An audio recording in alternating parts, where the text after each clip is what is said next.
You're listening to the Paul Young Podcast.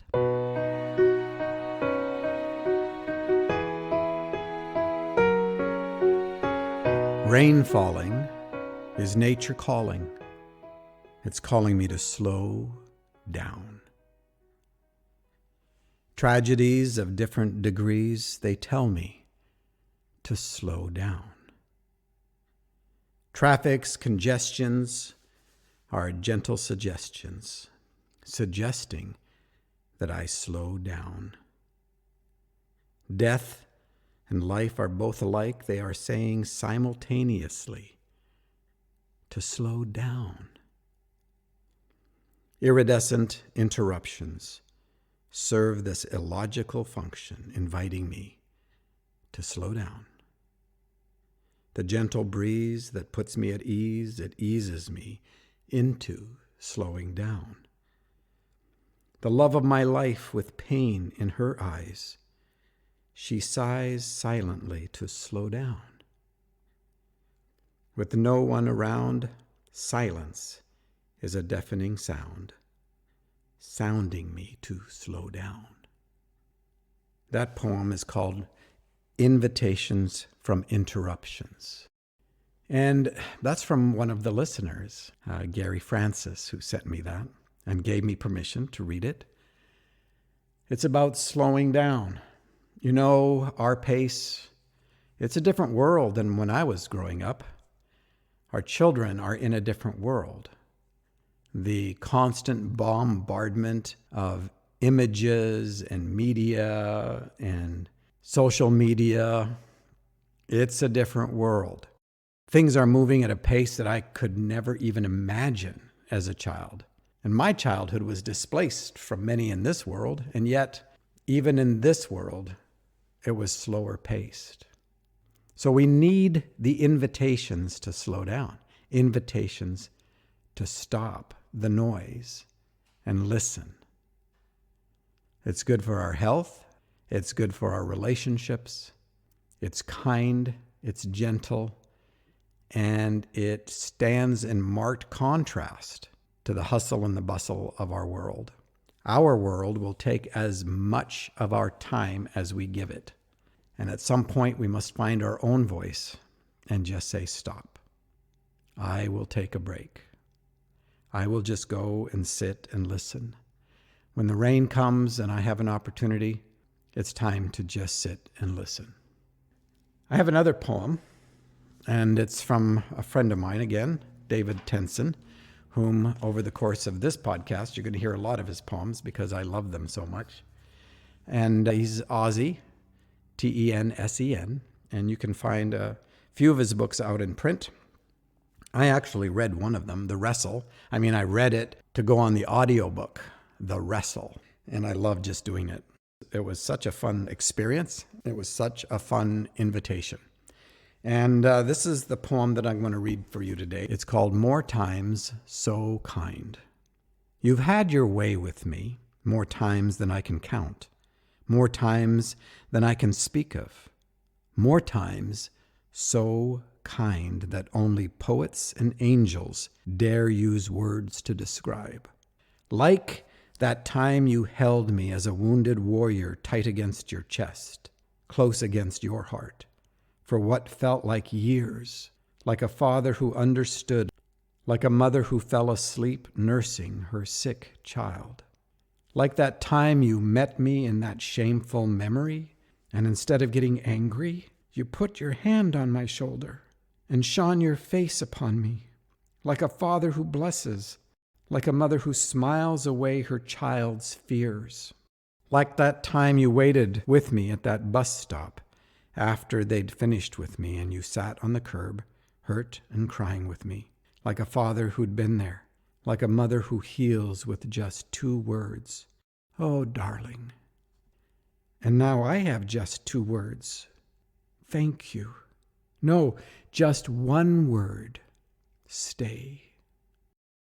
There is something about the gift of poetry that is so powerful. I also want to read you a little section from Felicia Murrell's book that I've talked about in the past, the one that is entitled And. The Restorative Power of Love in an Either-or World. And just the title should tell you a lot about it. It's a very, very powerful book. One that's not broken into chapters. It's sort of running meditations. And if you don't think you like that, take a risk. This is a very, very potent book, and it needs to be done at your pace. And you can fit it in your schedule in all these different ways, and it will have something to say to you. Trust me. Parenting adult children and seeing them enter the cocoon that takes them into their next phase of life is gut-wrenching. The fear of it will drive you to micromanage, helicopter, and use control to attempt to manipulate life to give you the outcome for their lives that feels safest for you. But the truth is, as we dismantle the hierarchy of the parent-child domination complex and allow them to take their place beside us in the circle of life, we have to let go. Be a friend. Be an ear. Listen. Love. Offer help when it's desired. But even more importantly, learn to receive them as equals. Surrendering to their adulthood allows for mutuality and exchange. My head knows this, still my heart echoes these words. Watching your children go through the hells of life offers a small glimpse into what the heart of the divine love must feel like when people suffer. It's so easy to make our child's pain about us, our failures, our ineptitude, or what we could have, would have, should have done. But divine love never does that.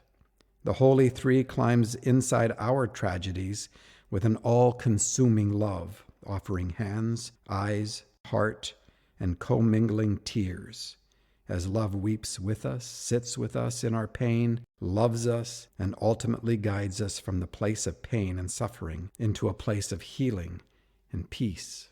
In an effort to rescue and protect, we often want our kids to skip the step of feeling their pain, forgetting that beauty comes after the ashes and joy after the mourning. There is no resurrection without death. Let healing have its perfect work and don't rush the process. Sometimes the only way to joy, according to Jesus, is to endure the cross. And then this one, which touches me deeply because of my own failures. You know, one of the surprises of having grandchildren is that the way you love them is to love your child in ways that you probably or might not have been able to when they were growing up. And what surprised me was I love my grandchildren, and because of it, it healed some of the wounds that I had inflicted on my own kids. I didn't see that coming. And what a gift that has been. And my kids know that I'm a better grandfather than I ever was a father. And they smile and they tease me about it. But when they watch me love their children, the past is forgiven. This is another one of the little pieces by Felicia. Sitting at the gas pump at Sam's Club, I watch the angry mama, the sullen child. I hear their angry words rise unbidden through the air. My insides twist. I remember being the child.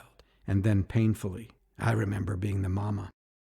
And I write, for all the days I fussed at my kids, I'm sorry. For all the times I didn't remove the scowl from my brow when I looked at you, I'm sorry. For every time I embarrassed you in front of your friends, I'm sorry. Sometimes the pain leaks and we don't know what to do with it, aren't equipped to hide it or heal it. All we know to do is transmit it, unaware of the damage it causes, the distance it creates. We perpetuate disconnection, participating with disillusionment. For the ways I failed to heal you, I'm sorry. For the ways my anger and violence created your brokenness, I'm sorry. If only doesn't change the past, but I pray acknowledgement of my wrong will be the release you need to heal, to be. For every mama, and I would add papa, in pain, your kids see your eyes. They hear your scold. It feels like hate. It makes them question their existence. It sends them running to alternative forms of affirmation and approval. It's the seedbed of doubt. Heal, mamas. Love, papas. Be honest with your pain, your past, and your wrongs, mamas. And most of all, mamas, let's ask forgiveness for the ways in which we've been complicit in fracturing our young, and then return Return to love. Return with love. Return with an olive branch. Return armed with forgiveness. No more harsh words, hard brows, backslaps, and do-that's.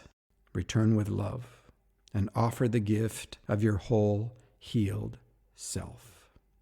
Inside of these poems, may you sense not only the affection and the loving kindness of God who dwells in you, but may you sense the extension of forgiveness for the ways that we have harmed those we now love the most. Amen. Thank you for listening. If you would like to connect with us with inquiries, comments, suggestions, stories, and more, please go to paulyoungpodcast.com. There you're going to find resources and any notes related to any particular podcast. Today, participate with love, do the next right thing, and trust the ripples.